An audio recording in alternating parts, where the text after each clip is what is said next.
Bienvenidos y bienvenidas a su programa Monseñor Romero y la misión del Evangelio.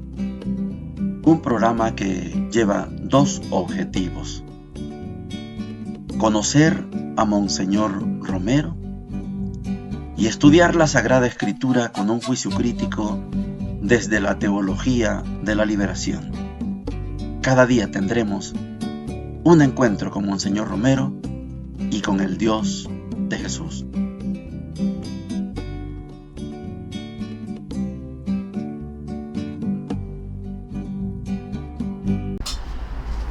Hola, ¿qué tal? Este es su programa Monseñor Romero y la misión del Evangelio. Es viernes 9 de mayo. Ayer fue histórico, ya tenemos Papa, ya tenemos un Papa de América. Por lo menos no se nos fue tan lejos como África, Asia. No se quedó en Europa, se quedó en América. Mitad de Estados Unidos, mitad peruano, pero es de nuestro continente. Poco a poco vamos a ir conociendo quién es ese Papa, quién es el nuevo jerarca de la Iglesia, quién es el nuevo jefe del Estado Vaticano.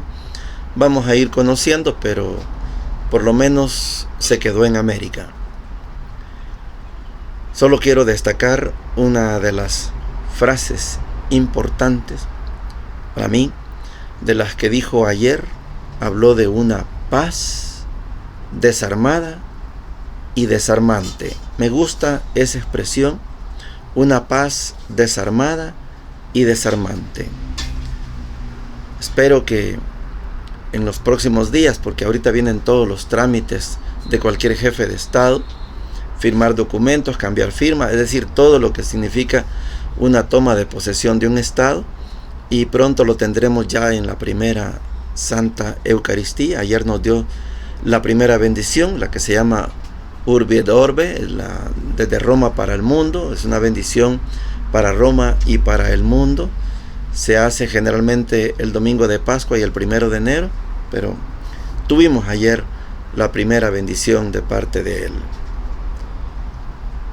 En la primera parte, en el programa de Monseñor Romero, tenemos la aplicación. Yo les he insistido mucho en que veamos cómo Monseñor Romero está aplicando el concepto de la civilización del amor a la realidad de El Salvador.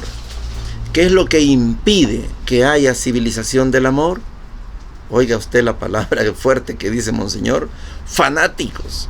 Hay fanáticos de un lado y de otro lado. Claro, con fanáticos no se construye el reino de Dios. Con fanáticos no se construye la civilización del amor. Oigamos a Monseñor. Lo mismo, los grupos que se han alineado a la izquierda no miren hacia la derecha como si todo fuera reaccionario, como si todo fuera represión, como si todo fuera odioso. Miren, también allí hay distinción. Hay grupos que están buscando salida a esta situación. Hay quienes quieren dialogar. Hay grupos en todos los sectores humanos de nuestra patria que quieren y buscan. Es la civilización del amor la que está clamando hasta de los extremos más opuestos. Esta noche en que Cristo nos invita concretamente a los salvadoreños, tan problematizados, metidos como en un callejón sin salida, que le hemos dicho tantas veces. Hay salida de este callejón, y la salida es el amor, es entendernos, es comprendernos. Hay fanáticos en uno y otro extremo, porque también en la derecha hay extremistas que claman violencia y que quisieran que el gobierno no hiciera más que reprimir y golpear. En todas partes hay fanáticos, y estos son los que nos hacen los grandes males. El fanatismo es un antagonismo del amor. El verdadero amor descubre hasta en el pecador, como Dios lo sabe hacer, lo bueno que hay para salvarlo, mientras no estemos en el infierno, primero Dios que no estaremos nunca, siempre hay algo bueno, hasta en el corazón del más malo. Salvemos eso algo bueno, como Cristo desde su cruz ama y quiere salvar. No he venido por los justos, sino por los pecadores. En esto conocemos el amor de Dios, dice el apóstol del amor, en que habiendo sido nosotros pecadores y antes de reconciliarnos con Él, Él nos amó. Cuando éramos sus enemigos, nos amó. Quien nos viera este gesto de Dios para recibir entonces a este Dios tan bueno. Hermanos, yo este día he experimentado lo que es la civilización del amor. Cuando nos sentamos en una mesa a dialogar, aún sin tener el mismo lenguaje, pero hay sentimientos de búsqueda de soluciones. Hoy se encuentra entre nosotros un congresista de los Estados Unidos, el señor Tom Harkin, con el cual un grupo de católicos ha dialogado, y él ha sido testigo de la repugnante acción de quienes nos han pirateado nuestras ondas para llevar el mensaje al pueblo que esperaba con ansias, pero que las interferencias repugnantes no han sido capaces de dar razones para rebatir lo que no les gusta, sino que, como siempre, la represión han querido callar esta voz.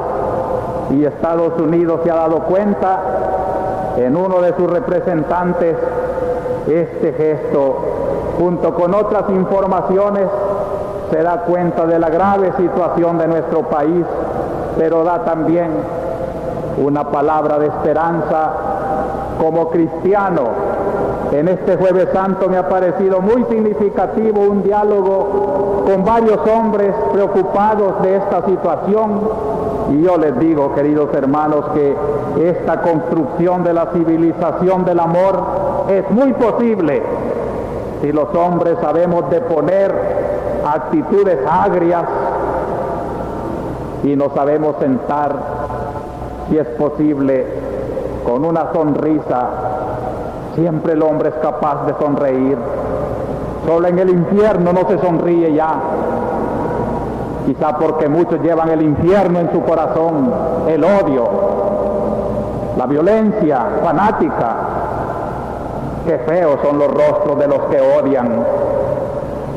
Qué hermoso es el rostro cuando sonríe y da una esperanza en el amor. El fanatismo frente a la civilización del amor, el fanatismo.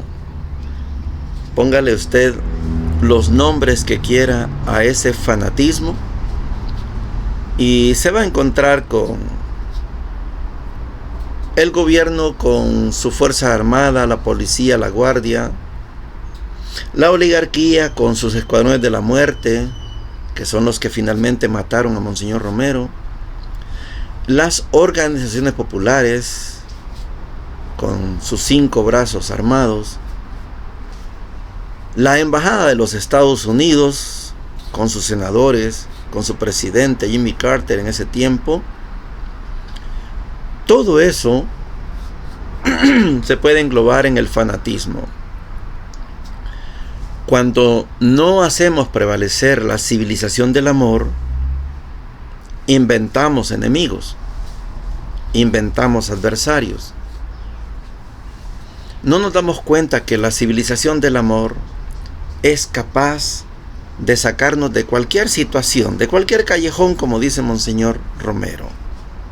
Es posible salir de cualquier situación caótica en la que nos encontremos. ¿De qué depende?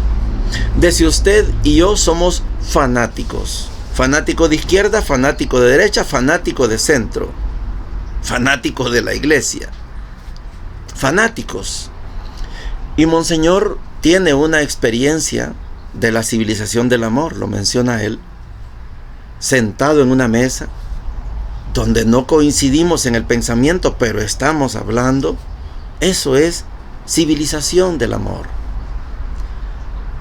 Monseñor Romero es el mejor ejemplo que tenemos en el país de conciliación.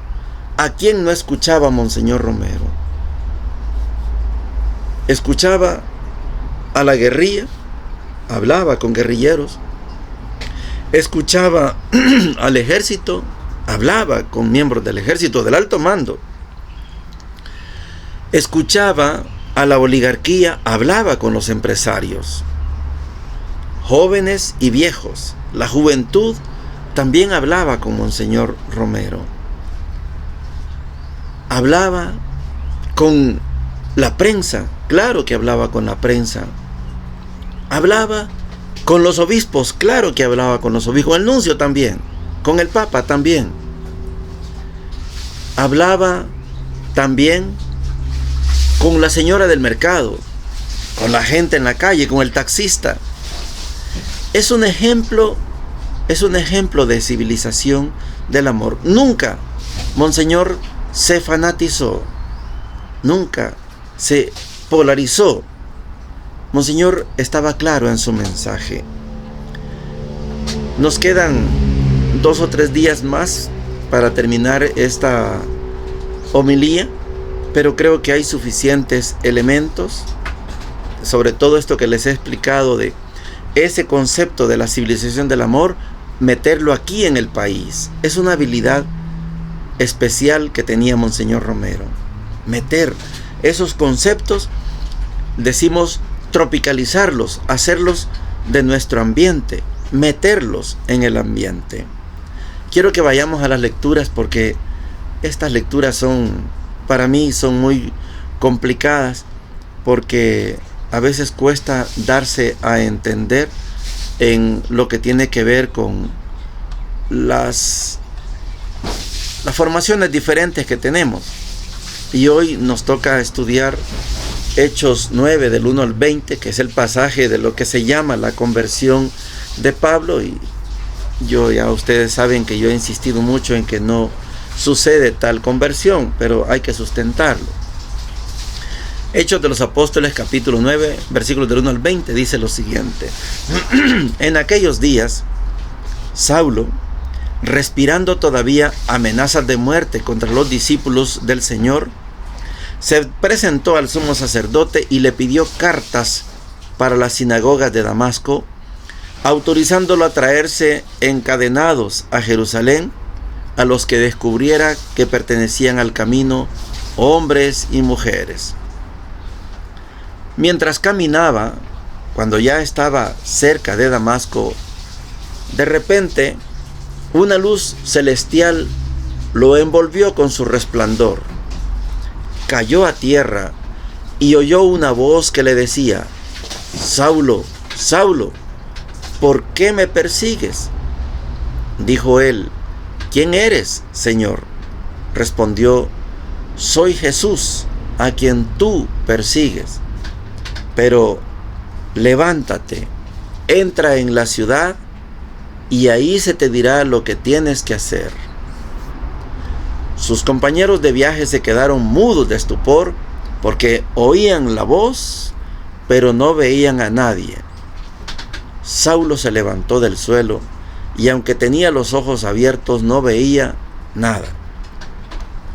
Lo llevaron de la mano hasta Damasco. Ahí estuvo 3 días ciego, sin comer ni beber.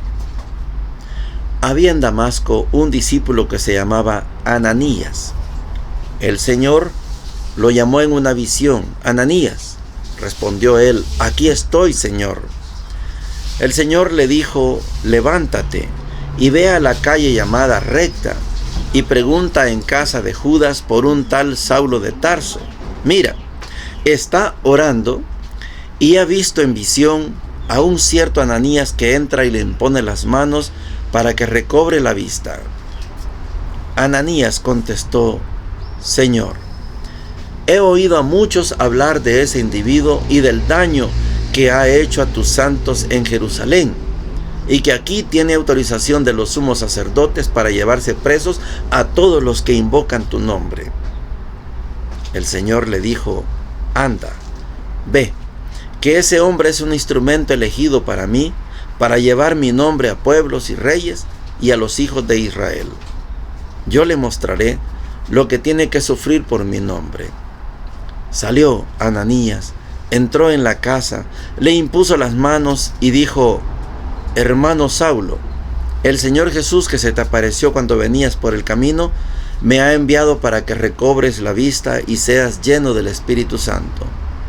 Inmediatamente se le cayeron de los ojos una especie de escamas y recobró la vista. Se levantó y fue bautizado. Comió y recobró las fuerzas.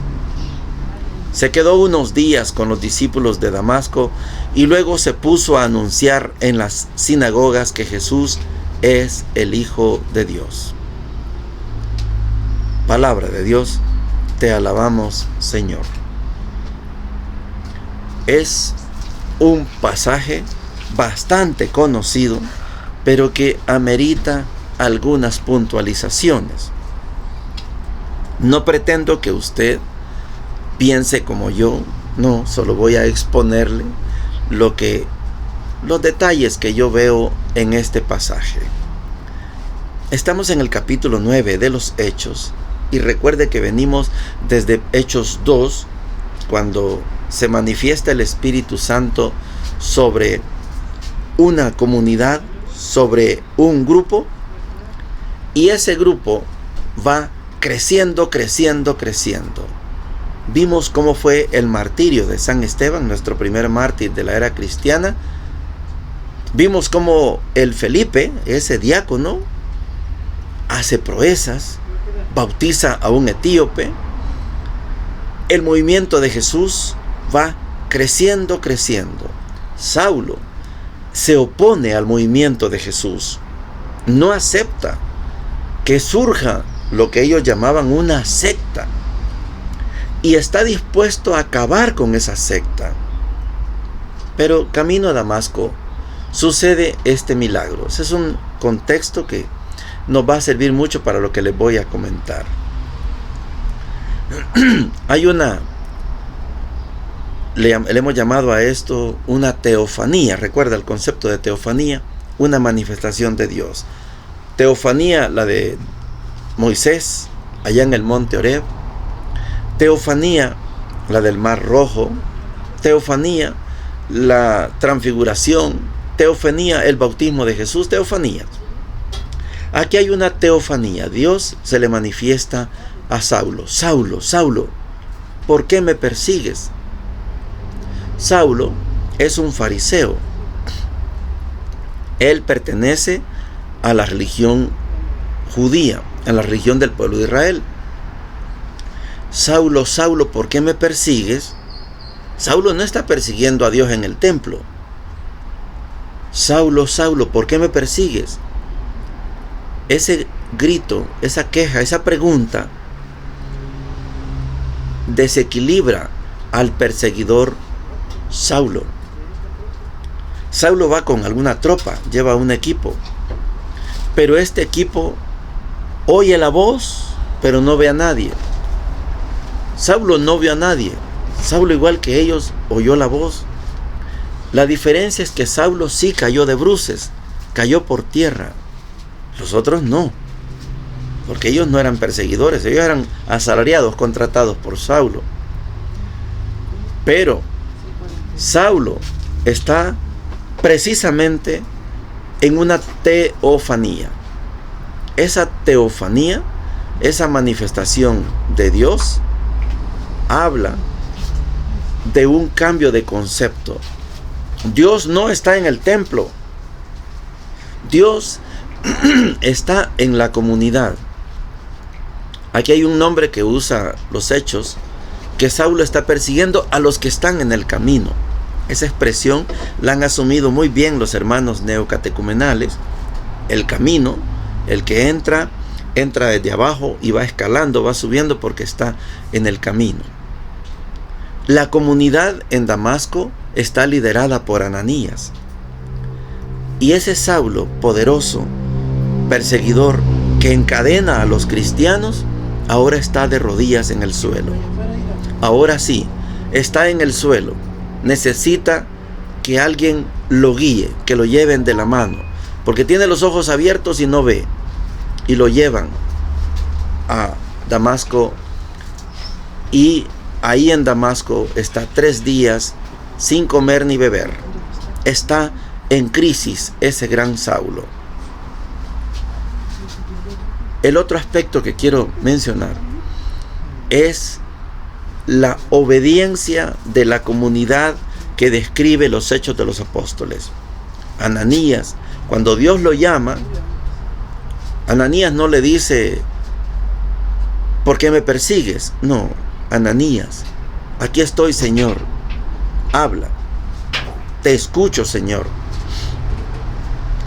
Ananías es líder de la comunidad. Señor, yo he oído quién es ese Saulo. Yo sé quién es ese Saulo. Pero ese Saulo tiene autorizaciones para perseguir. Pero no tengas miedo, Ananías. Él es un instrumento mío. El último aspecto, y aquí me voy a detener un poquito más, aunque le quitemos tiempo al Evangelio. Ananías fue obediente a Dios, se pone en función de que Saulo recobre la vista. Saulo recobra la vista, pero hay algo importante. Saulo es bautizado. Este detalle amerita, lógicamente no lo vamos a agotar, pero amerita mucho tiempo, porque Saulo sí fue bautizado. Y quiero poner el énfasis en el sí. Saulo sí fue bautizado, porque esta es la práctica de la comunidad cristiana, del movimiento de Jesús. Los apóstoles bautizan. Saulo es bautizado, pero en su vida práctica Saulo no bautiza, circuncida. Aquí hay una cosa que lo vamos a seguir estudiando más adelante. Saulo fue bautizado, pero Saulo no bautizó, no bautizaba, él circuncidaba. ¿En qué momento Saulo no comprendió que ese Dios no está en el templo, sino en la comunidad? Y la comunidad, para pertenecer a la comunidad, no necesitamos circuncidarnos. Esto es lo que va a suceder en el capítulo 15 de los Hechos de los Apóstoles. No vamos a seguir circuncidando, vamos a bautizar. Y Saulo no da ese paso. Lo veremos más adelante. Yo lamento que en las 7 cartas que le quedan, decimos que son originales, propias de San Pablo, en esas 7 cartas, qué lástima que Saulo o Pablo o San Pablo, qué lástima que él no habló de esta experiencia de camino a Damasco. No lo encuentro por ningún lado. Él no habla de eso, no toca el tema, no dice cuando yo iba para Damasco, no habla ni de Ananías, de cómo él recobró la vista. No hay testimonio de eso en sus 7 cartas. Qué lástima. Y son muchas cartas, son autobiográficas, pero qué lástima que no tengamos testimonio de Saulo, testimonio de Pablo ni de San Pablo de esta experiencia de Damasco. Hay más tema que decir, lo iremos tocando más adelante, porque tenemos que irnos al Evangelio. Estamos en Juan capítulo 6, versículos 52 al 59, y dice lo siguiente: los judíos discutían entre sí diciendo: ¿cómo este hombre puede darnos a comer su carne? Jesús les respondió: les aseguro que si no comen la carne del Hijo del Hombre y no beben su sangre, no tendrán vida en ustedes. El que come mi carne y bebe mi sangre tiene vida eterna, y yo lo resucitaré en el último día. Porque mi carne es verdadera comida y mi sangre la verdadera bebida. El que come mi carne y bebe mi sangre permanece en mí y yo en él. Así como yo, que he sido enviado por el Padre, que tiene vida, vivo por el Padre, de la misma manera el que me come vivirá por mí. Este es el pan bajado del cielo, no como el que comieron sus padres y murieron. El que come de este pan vivirá eternamente. Jesús enseñaba todo esto en la sinagoga de Cafarnaúm. Palabra del Señor, gloria y honor a ti, Señor Jesús. Creo que hay una manera fácil de explicar, porque ya vamos concluyendo el sermón, este discurso, esta alocución que tiene Jesús sobre el pan vivo. Creo que hay una forma bien fácil. Tenemos que irnos a los sinópticos para entender la vid y los sarmientos. ¿Qué es la vid? La parra de uva. ¿Qué es el sarmiento? La rama. La rama, si está despegada de la vid, del palo, si está despegado, se muere. Lo mismo, estar sin Jesús, estar sin comer su carne, sin beber su sangre, nos morimos, no tenemos vida. El discurso de Juan, puesto aquí en este capítulo 6, que se llama el discurso del pan, puede tener esta conclusión que les estoy diciendo, pero tenemos que irnos a los sinópticos, porque Jesús allá es donde explica la vid y los sarmientos. Yo soy la vid, ustedes son los sarmientos, son las ramas.